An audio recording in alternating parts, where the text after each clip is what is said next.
How do I begin? Being in my 20s has been such a crazy ride for me. I always struggle to be in the moment. I often wish I could take mental note of everywhere I go, everything I see, and every bite I take. 2 years ago, I started solo traveling, and after a while, I realized that the closest I get to remembering everything is if I document it. And that's how I end up here. I mean, I do whatever it takes to keep those short-lived memories last forever.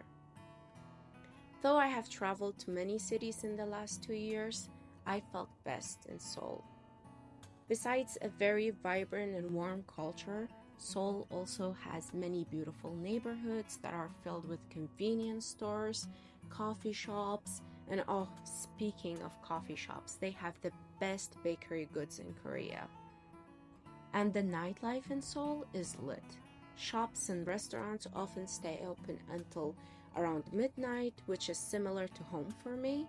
I mean, nothing really makes a city more lively than its busy nights.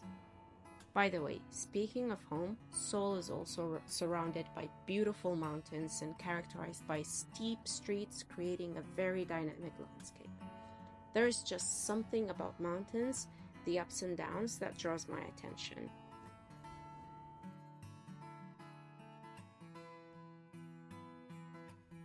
Now, enough about the landscape.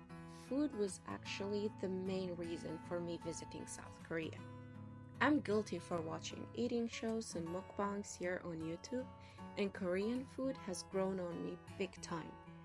So landing in Seoul was a dream come true. I fell in love with not only their food, but also their eating culture. I loved how most restaurants have you cook for yourself. It just makes the whole eating experience much better. And I admit, Korean food is now my favorite cuisine.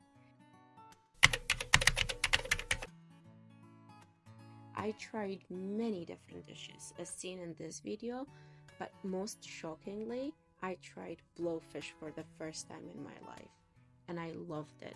It was so delicious, but too bad I don't have any footage of it to put here. And of course, as you can see, I couldn't miss the Netflix lady hand-cut noodles, so I visited Gwangjang Market to try these noodles, and it was very delicious. Even though I traveled to South Korea for the food, the city didn't fail to show me the best times of my life. I met some locals, dressed in their traditional dress, had a photo booth session by myself, and explored the city's famous streets and attractions.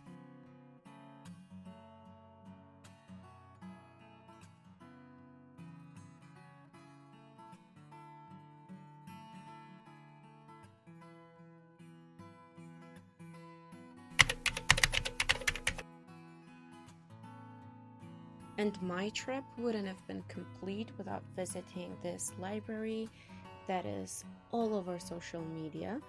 In real life, it looks pretty similar to what we've seen, except it's super busy and crowded.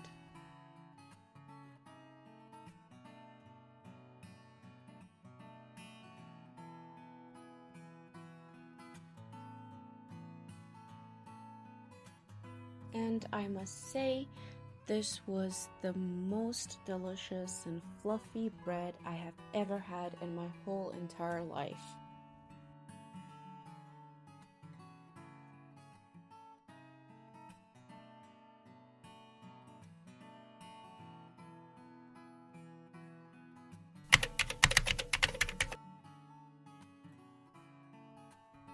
Overall, some of my favorite things to do in Seoul were walking and exploring the different streets, trying out new food, and also enjoying the nightlife and the city lights at night.